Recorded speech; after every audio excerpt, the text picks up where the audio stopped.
Day, the 9th, and we would want to interact with you as a voter in regard to that election. We first want to thank God that we did elections in 2017.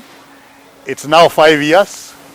The elections had challenges then because the matters went up to the Supreme Court. A decision was made. There was a repeat. And not everybody was very happy about it. So there was tension thereafter. But we thank God, in our usual resilient spirit as Kenyans, we were able to overcome that. And now it's 5 years, we are getting into other general elections. We know that that period has had its fair share of challenges, but the hardworking Kenyans have put their best foot forward. They have provided for their families. They have looked for their upkeep. We also thank our leaders. I know there are people who feel like even when they participate, it makes no difference. That is not true. When you participate in an election, you have a right now to challenge leaders because you participated in that election. If you didn't, then you have no right whatsoever. If you participate in an election, you are also entitled to pray for them because you were part of the exercise. Whether who you voted for won or didn't win, you have a stake in the outcome of the elections. Therefore, let all of us make sure that we participate. The other people who fail to participate because they feel like, I'm not getting a candidate. Among the many who are there, I can't, put my finger on one whom I like. But if you can't be the one you love the one you're with. Previously, where we have had new commissioners, believe that they are equal to the task that is before them. And since they have been provided with a budget, they have been giving us press briefings, telling us what they have, what they don't have. They have dispatched electoral materials to all places. They have told us that they have even choppers to places they think they can't access easily. And they have recruited clerks and presiding officers. So we want to trust that they are ready. And we are hoping that all will go right. Therefore, now we cannot say that they are not ready because they have given us assurances severally. And therefore, we go to elections hoping and praying that all will go well. Now, on the day of polling, you know where you register. You are only required to carry your identity card. Those who registered with a passport, then they carry their passport. When you get there, if you get there is a queue, just queue. You can engage the person before you or behind you, but don't engage into a lot of politics. Because this is the deciding moment. Get to the polling booth and adhere and obey what those officers will tell you. And once you have exercised your right of voting, exit the polling station. Don't spend your time there. You have no business there. You are not employed by IEBC. You are not employed by any of the candidates as an agent. So don't spend more time there. Get yourself to do something. It will be a public holiday. Therefore, you can be with your family. You can be go back to your farm. Make yourself busy because elections, once you have voted, there's nothing else that is expected from you. The IEBC will take care of the vote. And when it is time to count, they will count. And they believe they will do the right counting. They will make the right announcements. Once the announcements are made, receive the results as declared. If you are not happy with them, well, you have no issue insulting anybody or getting to the streets. There are those who are participating in the elections. If they are aggrieved, there is a machinery that is provided where complaints can be made. Of course, once announcement is made, the next thing is to go to court. And the courts, I'm sure, are ready for the same. The CJ has assured us that everything is in place. So those with the grievances, they will be dealt with at the court level. And once decisions are made, we will take them. They may not always decide as per our wishes, but we are subject to the law of this land. And therefore, We will live with those decisions. You who didn't win this time, you may win another time.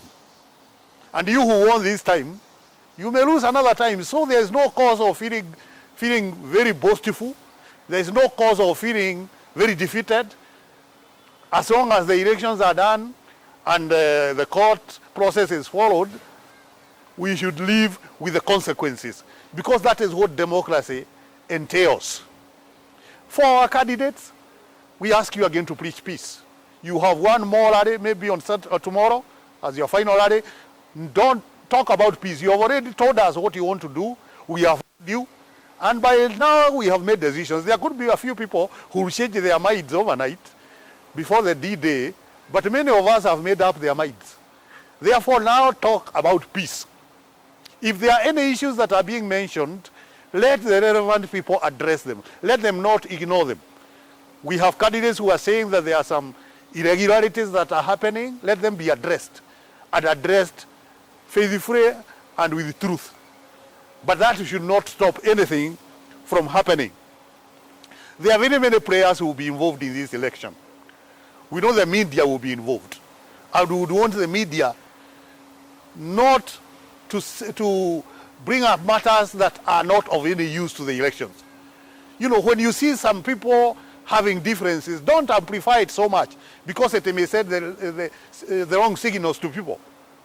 I know you people of media look for news, but not at the consequence of dividing the nation. So be responsible. Every player should be very responsible in regard to the elections that are before us. Because at the end of it, we have a country. We have families. We have our individual lives. We do not want to lose anything because of the elections that are coming.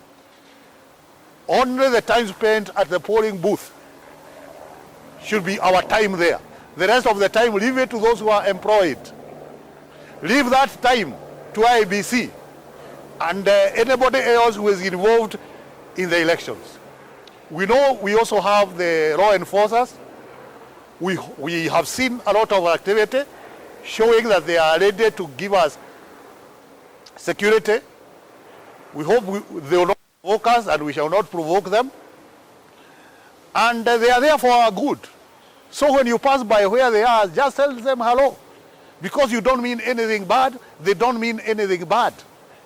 And they are there to ensure that there is security all through.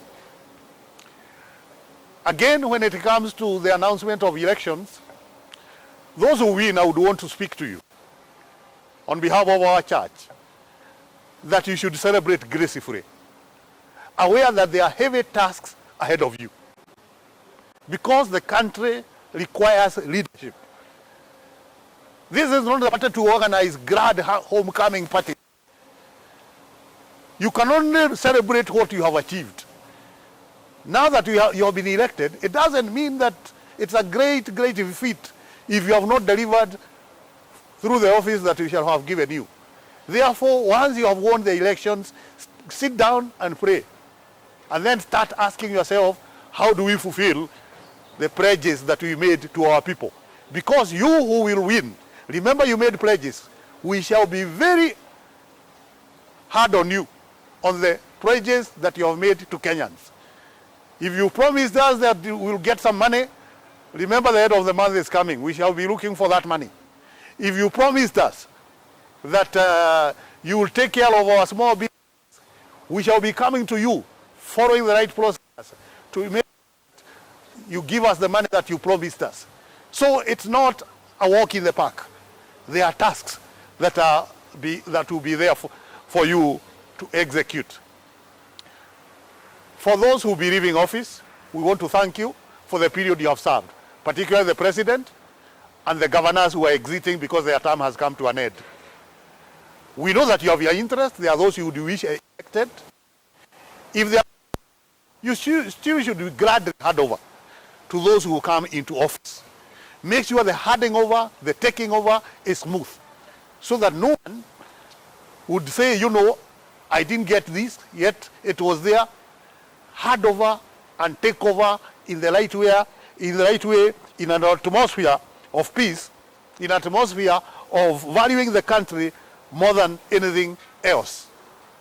Once again, we exhort all Presbyterians to exercise their civic duty, to maintain peace, to love their neighbors no matter their political affiliation. We will be glad to congratulate the winners, but we should also be glad to work with those who may not have won. They are still our people. We have very many Presbyterians participating in this election. We will be happy to have many of them. And where they do not, they are still our members. We will work with them. We will support them, because this is not the final election. Unless Jesus comes, there will be other elections in the future, and people should be ready for them, even though they may have lost in the one that is coming. The public transport, please do not overcharge people who are going home. Whether they are going or coming back, just charge the fares that are entitled to you. May God bless our country. May God bless our church. Amen. Thank you very much.